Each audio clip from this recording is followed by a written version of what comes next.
Dita e verës në Vlorë është shoqëruar me një atmosferë festive, një festë e kthyer tashmë në traditë, ndërsa pjesë e festimeve janë bërë sot nxënës të shkollave dhe qytetarë të shumë. Gjithçka ka nisur me një panajir të zhvilluar në sheshin para stadiumit në Vlorë. Traditë, lule, gëzim dhe kulinari. Një aktivitet ku nxënës të shkollave të qytetit të Vlorës kanë përcjell edhe një koncert festiv. Por pjesë e panajirit dhe produkte tradicionale vendase dhe natyrisht ballokumja tradicionale e kësaj dite. Kryetari i Bashkisë së Vlorës Dredha e ka cilësuar një ditë gëzimi drejt një stine të re dhe një sezoni turistik që na pret përpara. Vlora është tashmë pjesë e këtyre festimeve, një ditë e kthyer në traditë, shprehet Dredha.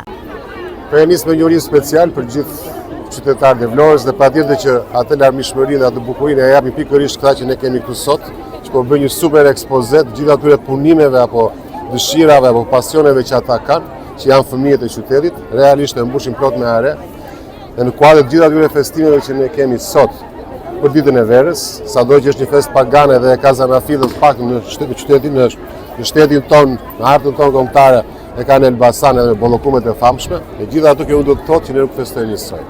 Vlora po feston njësoj, po feston shumë bukur, ne kishim një aktivitet sportiv pak më parë, me 16 skuadra të mbledhura jo vetëm nga qyteti i Vlorës për U11, pra për moshën 11 vjeçare, të cilët po kanë një kampionat pikërisht për të qenë pjesë e harmonizuar me festimet që ne po bëjmë për ditën e verës, vjen nga qytetet të tjera, por sot këtu vjen shumë krenar dhe vjen shumë i lumtur që edhe drejtoria e arsimit në Vlorë, Genda, drejtoresha dhe gjithë bashkëpunëtorët tanë dhe gjitha shkollat janë bërë bashkë për të festuar dhe për të dhënë një mesazh paqe, lumturie dhe një sinjogur i mirë për hapjen apo rrugtimin drejt sezonit që na vjen, sezonit turistik. Kështu që gëzuar ditën e verës, se ta kemi verë familjet tona, në zemrat tona, dashurit tanë gjithë bashkë, gëzuar. Aktivitetet festive në Vlorë për ditën e verës do të përmbyllen mbrëmjen e sotme me një koncert festiv, ku protagonist janë emrat më të njohur të muzikës shqiptare.